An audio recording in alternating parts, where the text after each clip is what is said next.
Morning बच्चे। आज मैं आपको उपविभाजित दंडालेख, ठीक है, मैंने दंडालेख पिछले कल आपको बताए थे कि दो टाइप के दंडालेख मैंने करवाए थे, एक सरल दंडालेख और दूसरे मल्टीपल, जिसको बोलते हैं बहुगुणी दंडालेख, सिंपल एंड मल्टीपल। लेकिन आज मैं आपको उपविभाजित दंडालेख, ठीक है, उपविभाजित का मतलब वैसे लग रहा है सब डिवाइडेड वॉल डायग्राम्स, ठीक है। ऐसे हम क्या करेंगे बच्चे, एक वॉल डायग्राम बनाएंगे और उसके बाद उसको हम सब डिवाइड कर देंगे, उसको उसके हिस्सों में बांट देंगे, ठीक है। तो बच्चे अब आपको सबसे पहले इन दोनों की डेफिनेशंस बताऊंगा, इंग्लिश हिंदी दोनों में, ठीक है।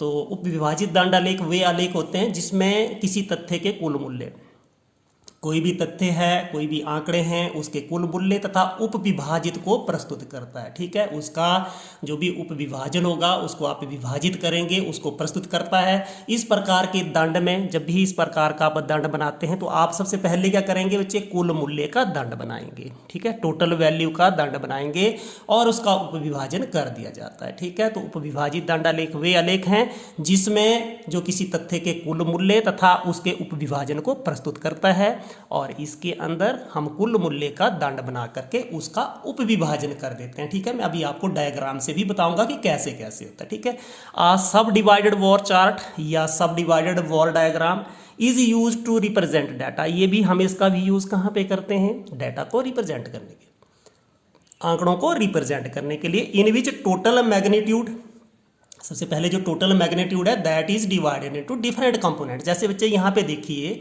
आपका ईयर था 2003, उसमें गेहूं का उत्पादन ये लाख टन में हो रहा है, 30 लाख, और ये चावल का 20, ये ग्राम का 10। बच्चे आपने क्या कर दिया, 2003 का आपने एक दंड बनाना है, वो आएगा 60 वैल्यू का, और उसका फिर हमने 30 जो है वो ये गेहूं, फिर 20 चावल और 10 चने कर देना हमने, ठीक है। उसी ढंग से 2004 में गेहूं का उत्पादन जो है वो 45 लाख टन, चावल जो है वो 30 लाख टन, चना 15 लाख टन, तो टोटल उत्पादन जो है वो 90 लाख टन हुआ। तो हमने 90 लाख का टन का या 90 वाला हमने दंडालेख बना करके उसका क्या कर देना, हमने उपविभाजन कर देना। जैसे यहाँ पे देखिए बच्चे, यहाँ पे ये कोई दंड बनाया हुआ बच्चे, ये 110 मूल्य का, लेकिन ये हमने जो उसका क्या कर दिया बच्चे, उसका उपविभाजन कर दिया। एक ताप बिजली है और एक दूसरी जल बिजली है, ठीक है।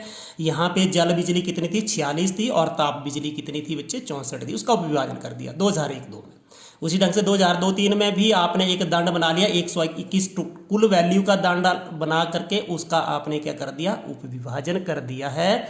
इसके अंदर 49 क्या थी बच्चे, जल बिजली, हाइड्रो इलेक्ट्रिसिटी, और दूसरी थी आपकी ये जिसको बोलते हैं ताप बिजली, ठीक है। और ताप बिजली कितनी थी बच्चे आपकी 72, तो आपका 121। तो बच्चे आप इसको बाद में हम बना भी रहे हैं। तो बच्चे उपविभाजित दंडालेख वे आलेख होता है जो किसी तथ्य के कुल मूल्य तथा उसके उपविभाजन को प्रस्तुत करता है। इसमें कुल मूल्य के दंड को बना करके उसका उपविभाजन कर दिया जाता है। तो आपका sub divided wall chart is use to represent the data in which total magnitude is divided into different components, ठीक है। अब आपने टोटल मैग्नीट्यूड को अलग अलग कंपोनेंट में आप क्या करते हो बच्चे, डिवाइड कर देते हो। अब हमने बनाना है बच्चे, आपने ध्यानपूर्वक समझना है, बहुत आसान है बच्चे। हमारा ईयर है, ईयर 2003 है, यहाँ पे गेहूँ, ये आपका व्हीट, राइस, ग्रेन, जिसको गेहूँ, चावल और चना बोलते हैं, और ये टोटल, ठीक है। गेहूँ का उत्पादन 30, चावल का 20, चने का 10, ये टोटल जोड़ दिया, हमारा बन गया 60, ठीक है। 2004 में गेहूं कितना, 45 लाख टन, चावल 30, चना 15, ये टोटल। अब हमने 2003 का हमने क्या बनाना है, वॉल डायग्राम बनानी है बच्चे, ठीक है। अब देखिए बच्चे 2003 में कुल मूल्य कितना बच्चे, 60, ठीक है। अब 2003 में मैं कुल मूल्य का क्या बना रहा हूँ बच्चे, कुल मूल्य 60 का मैं वॉल डायग्राम बना रहा हूँ। ये 60 के ऊपर हम पहुँच गए और ये मैंने बना दिया बच्चे, क्या कर दिया, 60 कुल मूल्य का मैंने क्या बना दिया बच्चे, ये 60 मूल्य का मैंने क्या बना दिया बच्चे, कुल मूल्य का वॉल डायग्राम बना लिया, दंडालेख बना लिया मैंने 60 मूल्य का। उसके अंदर 30 तो गेहूं है, अब नीचे से मैं 30 गेहूं काट रहा हूं बच्चे, ये मैंने 30 गेहूं काट लिए। 30 में हम 20 जोड़ेंगे, चावल तो 50 हो जाएंगे, ये 50 आ गया बच्चे। तो अपने आप लग रहा है बच्चे, यहाँ पे देखिए 30 और 20 50, तो 20 ही चावल लग रहे हैं आपके, और 10 आपके क्या बच गए बच्चे, आपके यहाँ पे 10 जो बच रहे हैं वो चना बच रहा है बच्चे। तो इसको आप अलग अलग कलर भी कर सकते हो बच्चे। ये नीचे वाला ये आपने किसके लिए यूज़ किया, गेहूं के लिए यूज़ किया बच्चे, ठीक है। ऊपर वाला आपने चावल के लिए यूज़ कर लिया, और सबसे ऊपर वाला जो आपने यूज़ कर लिया, इसको अच्छे ढंग से बनाते हैं, ये कर दिया आपने चने के लिए यूज़ कर लिया। किसके लिए यूज़ कर लिया? चने के लिए यूज़ कर लिया, ठीक है। तो ये बन गया आपका।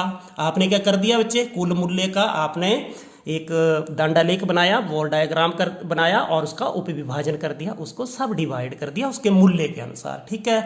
ये जो आपका था वो कितना था? 60 मूल्य का।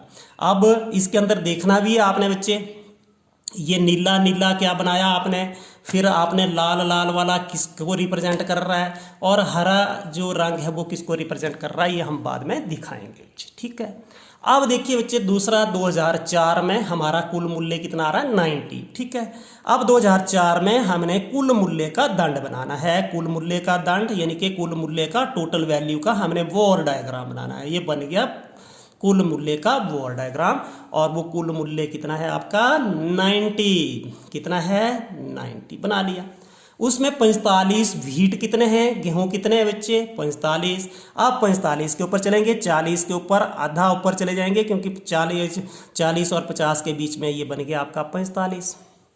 अब इसमें 30 और जोड़ देते हैं बच्चे, क्योंकि अगला वाला कहाँ पे काटेगा? 40 और 30 75, तो ये आपके 75 हो गए।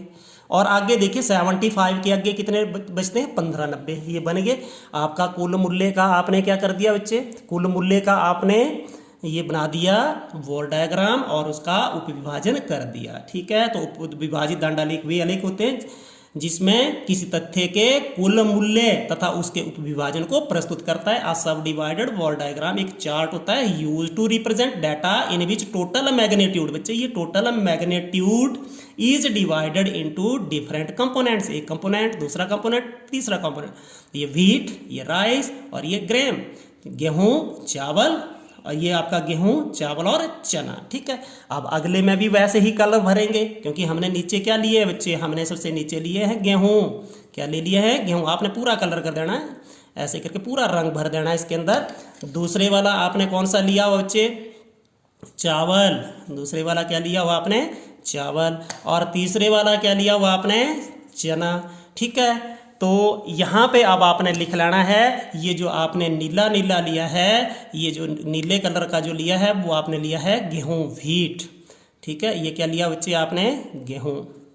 और दूसरे कलर वाला ये कौन सा लिया है? रेड कलर वाला कौन सा लिया है आपने? चावल, ठीक है। और ये तीसरे कलर वाला, हरे कलर वाला कौन सा लिया है बच्चे? चना, ठीक है। देखिए तो बच्चे, अब जब हम आंकड़ों को क्या करते हैं बच्चे? ग्राफ के द्वारा प्रदर्शित करते हैं, तो बच्चे ये सुंदर लगते हैं, और इससे हमें ये इन्फॉर्मेटिव भी होते हैं, इससे हमें अलग अनेक प्रकार की सूचनाएं भी मिलती हैं बच्चे। देख लिया आपने कैसे बनाया हमने? वो विभाजन बहुत आसान था, आपने कुल जोड़ लिया सारे मूल्य को। 2003 के मूल्य को जोड़ना है इसमें, देखिए 2003 का एक बना लिया, 2004 का दूसरा बना लिया, और उसका हमने कुल मूल्य का दंड बना करके उसका क्या कर दिया हमने? उपविभाजन कर दिया, सब डिवीजन कर दिया। तो ये था उपविभाजित दंडलेख। परहैप्स आपको समझ आ चुकी होगी, ठीक है। अब हम एक और करेंगे बच्चे, दैट इज वेरी इंटरेस्टिंग बच्चे, वृत्तीय लेख बच्चे, है ना, जिसको हम बोलते हैं पाई चार्ट। आपने पाई चार्ट के अंदर भी देखा होगा क्या करते हैं हम पाई चार्ट के अंदर, क्या करते हैं बच्चे? एक हम सर्कल बनाते हैं, ठीक है। आपने अलग अलग जो गेम में देखी होंगी, आपकी जब जियोग्राफी आप पढ़ते हैं, भूगोल पढ़ते हैं, वहाँ पे बहुत सारे आपको पाई चार्ट देखने को मिलते हैं बच्चे, और ये भी आंकड़ों को प्रस्तुत करने का एक बहुत अच्छा तरीका है, ठीक है। ये साथ साथ में आपको आकर्षक भी लगता है, और इससे आपको अनेक प्रकार की जानकारी भी मिलती है बच्चे। तो वृत्तीय आलेख बच्चे ध्यानपूर्वक सुनिए, सबसे पहले हम डेफिनेशन पढ़ेंगे। वृत्तीय आलेख वे चित्र होते हैं जिसमें एक वृत्त को कई भागों में बांट करके, जैसे वृत्त होता है उसको आप कई भागों में बांट करके आंकड़ों के भिन्न भिन्न प्रतिशत या सापेक्ष मूल्य को प्रस्तुत करते हैं। आंकड़े के अलग अलग या सापेक्ष मूल्यों को आप प्रकट करते हैं, ठीक है। समझ आ गई कि आपका वृत्तीय आलेख वे आलेख है जिसमें एक वृत्त को कई भागों में हम बांट रहे हैं। अभी इसके बाद हम इस क्वेश्चन को लगा रहे हैं, कई भागों में बांट करके आंकड़ों के भिन्न भिन्न प्रतिशत या सापेक्ष मूल्यों को प्रस्तुत किया जाता है, ठीक है। अब देखिए इंग्लिश वाले बच्चे, क्योंकि दोनों मीडियम के बच्चे स्कूल में रहते हैं, तो पाई डायग्राम क्या होती है? Or diagrams. ये ऐसे डायग्राम्स होते हैं, ऐसे चित्र होते हैं इन विच आपका सर्कल, ठीक है, circle is divided into various segment. Segment होते हैं भाग, ठीक है। आप क्या करते हैं? एक सर्कल होता है उसको अलग अलग भागों में बांटते हैं, ठीक है, अलग various segment showing the percent value of series, जो भी परसेंट वैल्यू ऑफ सीरीज है डाटा है उसकी परसेंट वैल्यूज को आप शो करते हैं बच्चे। तो मेरे हिसाब से डेफिनेशन आपको याद आ गई कि आपने वृत्त बनाया, उसको कई भागों में बांट दिया और वो जो अलग अलग भाग हैं वो क्या करते हैं, प्रतिशत या आंकड़ों के सापेक्ष मूल्य को प्रकट करते हैं। ठीक है, दे रिप्रेजेंट द, हम बोल सकते हैं relative or the percentage value of series or data. ठीक है, अब एक क्वेश्चन करने जा रहे हैं, आपको इंटरेस्टिंग लगेगा बच्चे। यहाँ पे आइटम्स लीली मद जिसको बोलते हैं, जैसे भोजन है, वस्त्र है, घर है, ईंधन और अन्य, मतलब फूड, क्लॉथिंग, हाउसिंग, और इसको हम फ्यूल बोलेंगे, फ्यूल एंड अदर्स। ठीक है, ये आपके आगे आइटम्स है। ठीक है, अब आपने क्या कर दिया बच्चे, इसके ऊपर जैसे आपकी टोटल आय का आपने इनकम का 65%, ये परसेंट में है बच्चे, ये परसेंट ऑफ इनकम स्पेंट, मतलब व्यय की गई प्रतिशत राशि। आप मतलब अपनी आय का 65% भोजन पे, 15% कपड़े पे, 12% घर पे, 5% ईंधन पे, 3% अन्य चीज़ों के ऊपर खर्च कर रहे हैं। ठीक है, अब आपने इसका कंट्रीब्यूशन निकालना किसके अंदर, डिग्री के अंदर। कंट्रीब्यूशन डिग्री, डिग्री के अंदर, क्योंकि बच्चे आपको पता है एक सर्कल है बच्चे, सर्कल के सेंटर पे 180 और कितने डिग्री का कोण बनता है बच्चे, 360 का कोण बनता है। अब आपने क्या करना है बच्चे, सबसे पहले इसको डिग्री में कन्वर्ट करना है। कैसे बच्चे, ध्यान तो सुनना। अब हम इसको क्या कर रहे हैं बच्चे, डिग्री के अंदर कन्वर्ट कर रहे हैं आपके सामने, कैसे कैसे हमने इसको डिग्री के अंदर कन्वर्ट करना है। ठीक है, डिग्री में कन्वर्ट करने के लिए बच्चे आप क्या करेंगे, ध्यान को सुनना है। ये तो 65 है, 65% है, 65% को खत्म कर लिए, 65 को ये परसेंट को खत्म कर दिया, 65/100। लेकिन हमने डिग्री में कन्वर्ट करना तो मल्टीप्लाई किससे करेंगे, 30 से।